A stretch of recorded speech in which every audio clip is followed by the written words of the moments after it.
I still remember the day I married her. It didn't feel like love. It felt like signing a contract I didn't understand. My name is Ethan Cole, I told myself that morning, staring into the mirror. Just get through today.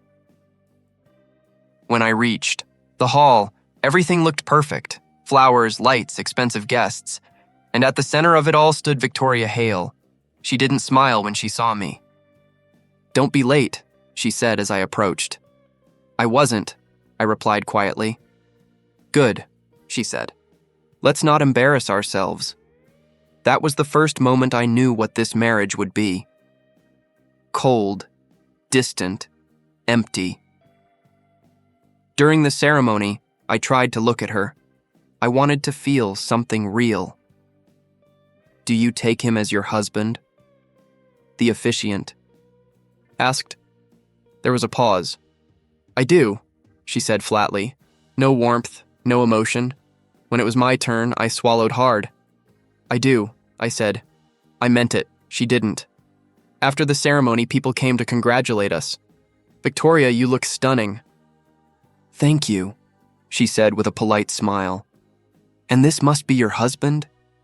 She glanced at me for a second. "Yes," she said. "This is Ethan. My husband." The way she said it made me feel small. Just my husband. Like I didn't matter. Later, that night, I tried to talk to her. "We should at least try," I said. "Try what?" she asked, removing her earrings. "This marriage." She looked at me through the mirror. "Don't misunderstand," she said. "This marriage is a business arrangement." "I know that," I said, "but we're nothing." She cut me off. "Don't expect more." Her words hit me hard, but I nodded. "Okay," I said quietly. From that day on, I learned my place. At events, I stood beside her like decoration. "Smile," she would whisper. "I am smiling," I'd reply. "Not like that," she'd say. "You look awkward." "I'm trying," I'd say. "Try harder," she'd snap. At home, it was worse. We barely spoke. One evening, I waited for her with dinner. "You cooked?" she asked, surprised. "Yeah," I said. "I thought we could eat together." "I already ate," she replied, walking past me. "Oh," I said. "I didn't know." "You don't need to do this," she added. "It's unnecessary. I just wanted to—" "Don't," she said. "It's not needed." I stood there, staring at the food. Cold again. Everything felt cold. The only person who talked to me like I mattered was Ryan. "You okay?" he asked one day. "I'm fine," I said. "You don't sound fine." "I'm just adjusting to—" "What? Being treated like trash?" he said. "Don't say that," I replied. "I'll say it," he insisted. "She doesn't respect you." "It's complicated," I said. "No," he said. "It's simple. She doesn't care." I didn't answer, because I knew he was right. Things got worse when Chloe Bennett entered the picture. She was Victoria's assistant, always by her side. "Mr. Cole," she said one morning. "Just Ethan," I replied. "I prefer professionalism," she said coldly. "Okay," I said. "You shouldn't be here," she added. "I live here," I replied. She looked at me like I was joking. "Not in her world," she said. Her words stayed with me. Not in her world. I started to feel like a stranger in my own life. Then Adrian Blake came back. I saw him for the first time at a company event. "Victoria," he said with a smile. "Adrian," she replied, her voice softer than usual. I noticed it immediately. "You look good," he said. "So do you," she replied. I walked over slowly. "Victoria?" I said. She turned to me. "Oh," she said. "Ethan, this is Adrian." "We've met," Adrian said, offering his hand. I shook it. "Yeah," I said. "We have." His grip was firm. His smile felt fake. "Take care of her," he said. "I try," I replied. Victoria didn't say anything. That night, I couldn't stop thinking about it. "Who is he to you?" I asked her. "He's my past," she said. "And?" I asked. "And nothing," she replied. "You sounded different," I said. You're imagining things, she said. I'm not, I insisted. She sighed. Don't start this, she said. You're overthinking. Maybe, I said. But I didn't believe it. Days passed and Adrian kept showing up. Meetings, calls, late nights. Where are you going? I asked one evening. Work, she said. With him? I asked. She stopped. That's none of your concern, she said. I'm your husband, I said.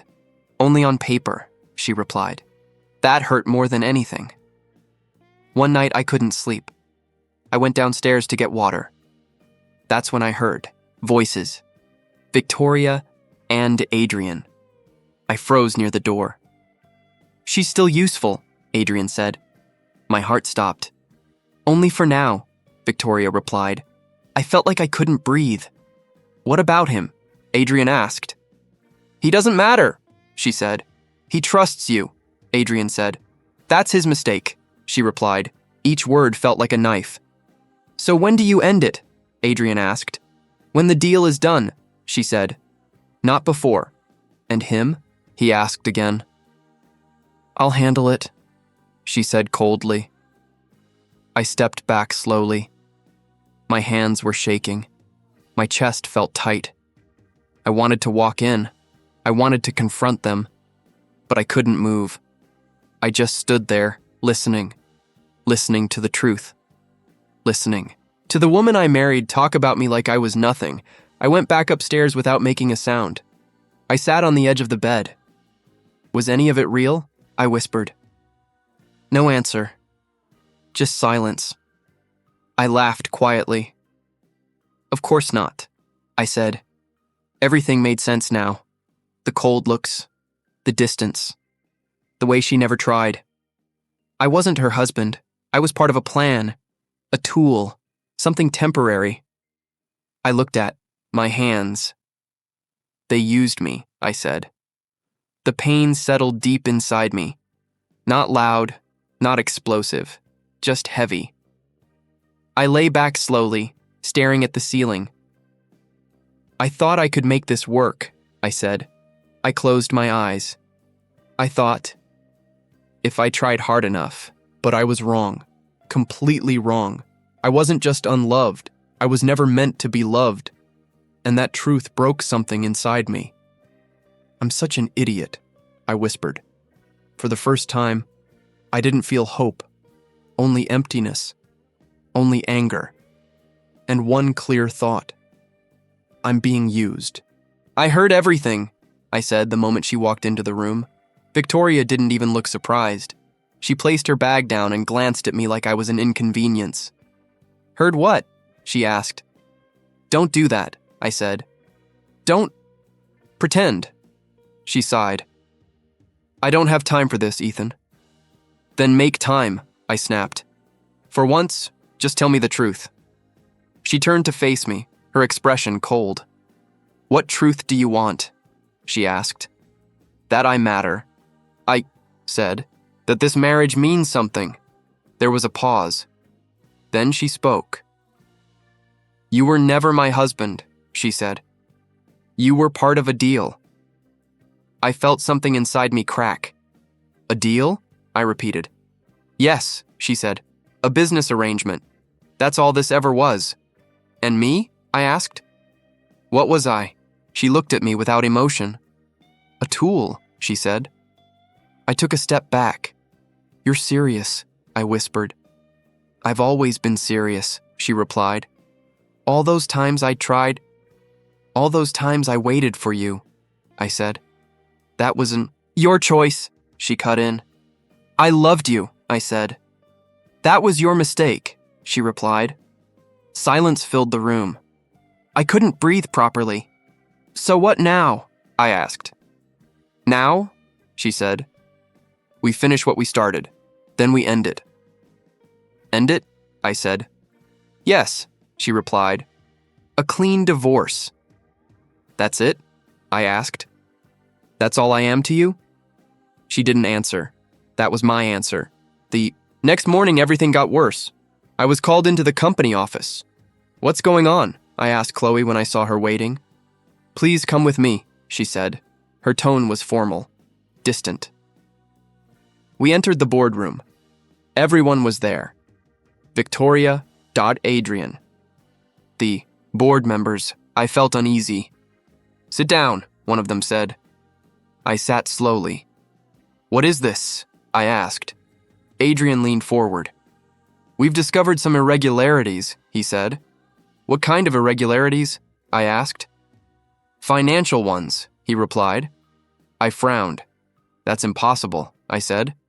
Chloe placed a file in front of me. Please look at the documents, she said. I opened it. Transfers, signatures, my name. This isn't real, I said. The evidence says otherwise, Adrian replied. I didn't do this, I said. Your authorization is on every page, Chloe added. I didn't sign. These, I said, my voice rising. Victoria finally spoke. Ethan, she said. Explain this. I looked at her.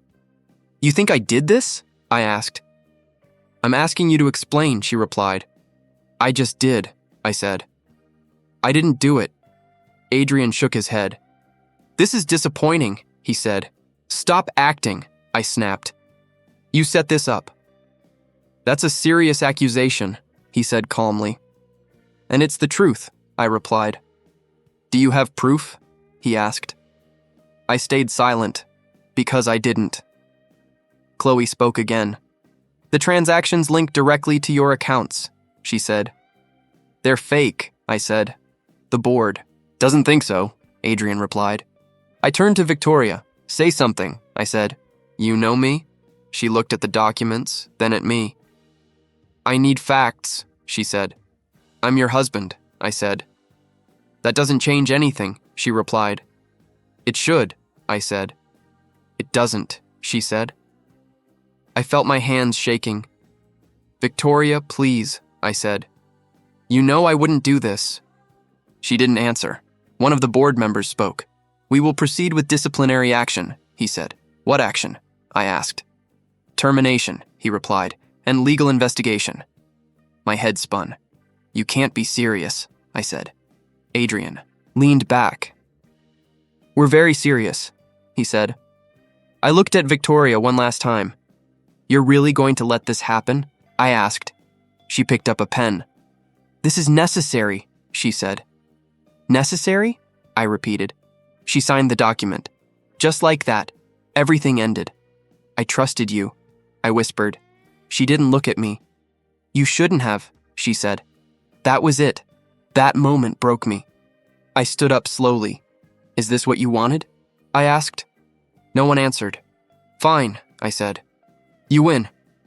I walked out of the room. No one stopped me.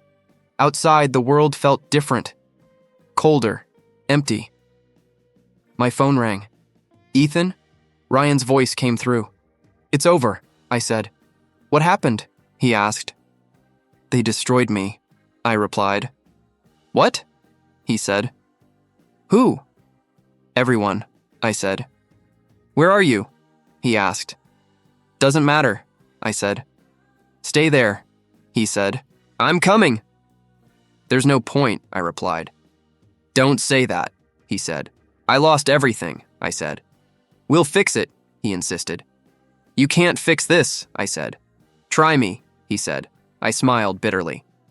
You always say that, I said. Because I mean it, he replied. Not this time, I said. I hung up. I didn't want help. I didn't want comfort. I just wanted to understand. How did I let this happen? I asked myself. I walked aimlessly. Hours passed. By evening, I returned to the house. My house. Or what used to be. Victoria was there. We need to talk, she said. There's nothing left to say, I replied. You should leave, she said. I laughed. Of course, I said. Why not take everything else too? This is part of the agreement, she said. Agreement? I repeated. You mean the deal? Yes, she said. I nodded slowly. Right, I said. The deal. I went upstairs and packed my things. Not much to take. A few clothes, a few memories. I paused at the door. Was any of it real? I asked. She didn't answer. I smiled faintly. I already know, I said. I walked out. No one stopped me. No one cared. Outside, I stood alone. No home, no job, no name. Ethan Cole, I said quietly. That name means nothing now. I took a deep breath. But something inside me changed. The pain didn't disappear. It hardened. I won't stay like this, I said. I looked up at the sky. I won't stay weak anymore. My voice grew firmer. One day, they'll regret this. For the first time, I felt something new. Not hope, not sadness. Something sharper. Something stronger. I'll rise, I said. And when I do, I clenched my fists. They'll wish they never crossed me. That night, I stopped being the man they knew. That night, Ethan Cole disappeared. Years passed, but I never forgot that night. Get up, I told myself every morning. You don't get to stay broken. At first, I had nothing. No money, no name, no one. Ryan tried to help. Stay with me, he said. We'll figure it out. I can't, I replied. Why not? He asked. Because I need to do this alone, I said. That's stupid, he said. Maybe, I replied. But I have to become someone else. He looked at me for a long moment. Just don't disappear, he said quietly. I already did, I answered. I started with small jobs, cleaning, deliveries, anything that paid. Ethan, right? One supervisor asked. Yeah, I said. You work hard, he said. I have to, I replied. At night, I studied finance, business, strategy. Why are you doing this? Ryan asked once. Because they took everything from me, I said. And? He asked. And I'm taking it back, I replied. Months turned into years. I changed. My voice became steadier, my thoughts sharper, my heart colder. One day, everything shifted. I met Harrison Reed. You're late, he said when I entered his office. I was told 3, I replied. It's 3:05, he said. I won't waste your time again, I said. He studied me.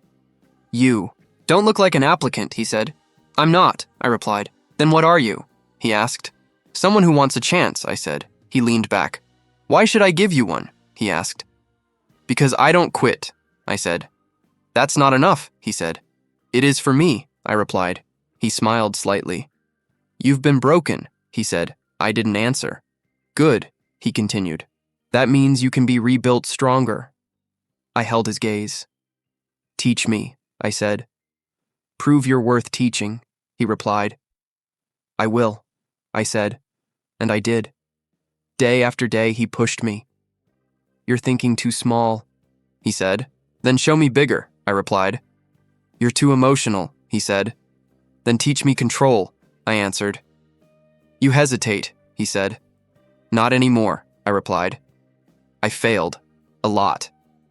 You lost money, he said once.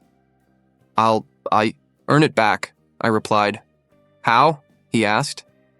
By learning why I lost it, I said. He nodded. Good, he said. I kept going. I didn't stop. Years passed again. Then one day he said, You're ready. For what? I asked. To stand on your own, he replied.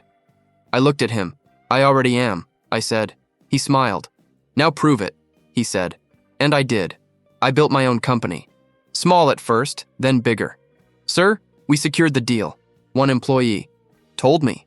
Good, I said. Move to the next one. Already in progress, he said.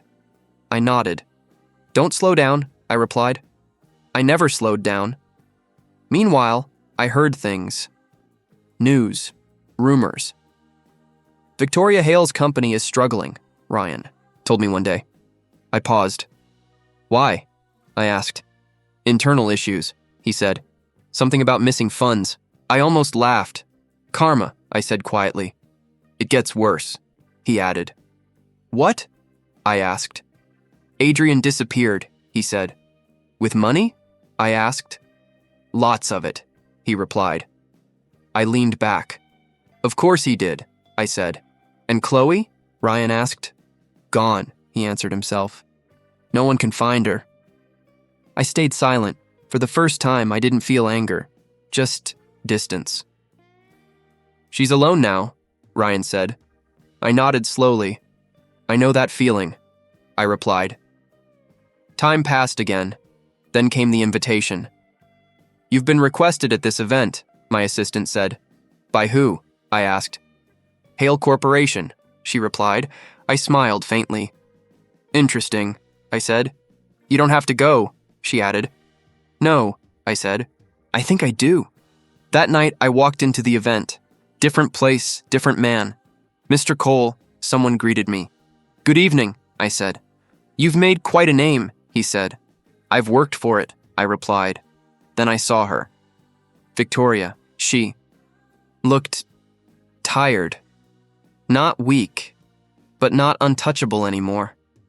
She walked toward me. You seem familiar, she said. I looked at her calmly. I used to be your husband, I said. Her face went pale. Ethan? She whispered. Yes, I replied. This isn't possible, she said. It is, I said. You changed, she said. I shook my head. No, I replied. I became who I was supposed to be. She stared at me. I thought, she started. That I'd disappear? I asked. She didn't answer. I almost did, I said. Silence stretched between us. I heard about your company, I added. Her expression tightened. It's temporary, she said. Is it? I asked. Yes, she replied. Just like I was? I said. She flinched. That's not fair, she said. I smiled slightly. It's accurate, I replied. She looked away. I didn't expect to see you again, she said. I didn't expect to survive, I replied. She looked back at me. You look different, she said. I am, I replied. I'm sorry, she said suddenly. I raised an eyebrow. For what? I asked. For everything, she said. I studied her. Sorry. Doesn't change the past, I said. I know, she replied. Then why say it?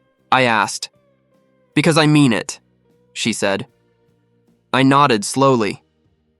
That's new, I said. She stepped closer. Can we talk? She asked. We are talking, I replied. I mean properly, she said. I shook my head. There's nothing left to fix, I said. There is for me, she said. I looked at her for a long moment. That's your problem, I replied. Her eyes dimmed. I deserve that, she said. Yes, I replied. Another silence. I missed you, she said quietly. Almost laughed. No, I said. You missed control. That's not true, she said. It is, I replied. She looked like she wanted to argue, but she didn't. I don't expect forgiveness, she said. Good, I replied, because you won't get it. She nodded slowly. I understand. She said. I turned slightly. I have a meeting, I said. Ethan, she called. I stopped.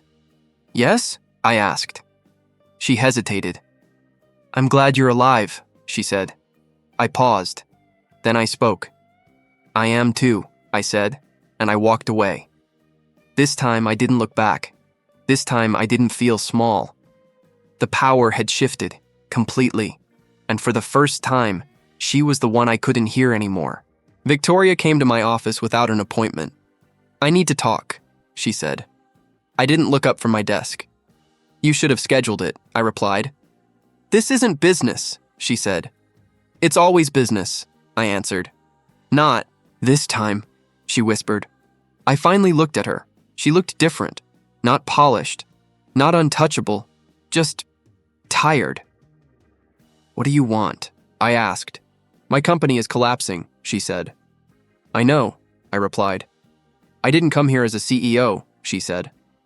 Then why are you here? I asked. She hesitated. I was wrong. she said softly. I lost everything, including you. I leaned back. You didn't lose me, I said. You threw me away. She lowered her head. I know, she whispered. Silence filled the room. I trusted you, I added. I know, she said again. You destroyed me, I said. I know, she repeated. I studied her. You keep saying that, I said. But it doesn't change anything. I'm not asking you to forget, she said. Then what are you asking? I asked. A chance to fix what I can, she replied. I let out a quiet breath. You can't fix the past, I said. I can face it, she said. That's your burden, I replied. She nodded. I deserve that, she said. Another silence. Then, I made my decision. I'll buy your company, I said. She looked up. What? She asked. I'll take control, I continued. You'll keep your position. Her eyes widened. Why? She asked. Because I can, I replied. That's not an answer, she said. It's the only one you need, I said. She hesitated. What happens to me? She asked. You work, I said. Under me. She swallowed. I understand, she said. Do you? I asked. Yes, she replied. Good, I said. The deal happened fast. Papers signed. Control transferred. Power shifted. Again. The first day she walked into my company felt strange. Good morning, she said quietly. Morning, I replied. She stood there, waiting. For instructions, she added. I looked at her. Handle the client report, I said. Of course, she replied. No attitude, no arrogance, just obedience. Days passed. We worked together, but it wasn't the same. Do you need anything? She asked one afternoon. No, I said. Are you sure? She asked. Yes, I replied. She nodded and left. Everything felt controlled, careful, measured. One evening I stayed late. She was still there. You should go home, I said. I will, she replied. Then go, I said. I wanted to finish this, she added. You can do it tomorrow, I said. I prefer finishing it now, she replied. I paused. That's new, I said. She gave a small smile. I'm trying, she said. For what? I asked. To be better, she replied. I didn't respond. I didn't know how to. Another day, Ryan visited me. So that's her? He asked quietly. Yes, I said. She looks different, he said. She is, I replied. Do you trust? Hit, he asked. No, I said. Do you want to? He asked. I stayed silent. I don't know, I finally said. That night I went home late. I opened the door and stopped. She was in the kitchen. What are you doing? I asked. She turned to me. I made dinner, she said quietly. I froze. You cooked? I asked. Yes, she replied. Why? I asked. Because I wanted to, she said. I stepped inside slowly. You didn't have to, I said. I know, she replied. I looked at the table. Simple food, nothing fancy, but warm. I didn't know what you liked, she said. You never asked, I replied. I know, she said. Silence. Sit, she added softly. I sat down. She placed the plate in front of me. Try it, she said. I hesitated. Then I took a bite. It wasn't perfect, but it wasn't bad. It's okay, I said. She smiled faintly. I'll improve, she said. I looked at her. Why are you doing this? I asked. Because I regret everything, she said. That's not enough, I replied. I know, she said. Then what is enough? I asked. She looked at me. I don't know, she admitted. That honesty felt real for the first time. Days turned into weeks. She kept changing. Good morning, she said one day. Morning, I replied. Your schedule is ready, she added. Thank you, I said. She paused. You said thank you, she said softly. I did, I replied. She smiled, small but real. One evening, she spoke again. Ethan, she said.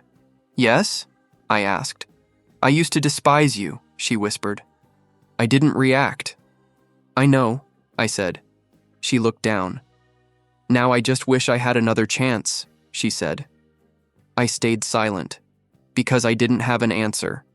Sometimes she called me something new. Do you need anything, King? She asked once. I looked at her. King? I repeated. She nodded. You earned it, she said. Or you lost it, I replied. She accepted that. I did, she said. Time moved forward, slowly, carefully. She changed. I changed, but not in the same way. One night I stood by the window. She walked up behind me. Can I ask you something? She said. You just did, I replied. She almost smiled. Will you ever forgive me? She asked. I thought about it. Every moment, every word, every scar. I don't know, I said. She nodded. That's fair, she replied. I turned to her. You don't need my forgiveness to live, I said. I know, she said, but I want it. I looked at her for a long moment. Then I spoke. I don't need revenge anymore, I said. She stayed silent. Because I already won, I added. She lowered her gaze. Yes, she said. I took a step back. The truth is simple, I said. She looked up. I didn't lose you, I continued. My voice was calm, steady. You lost me.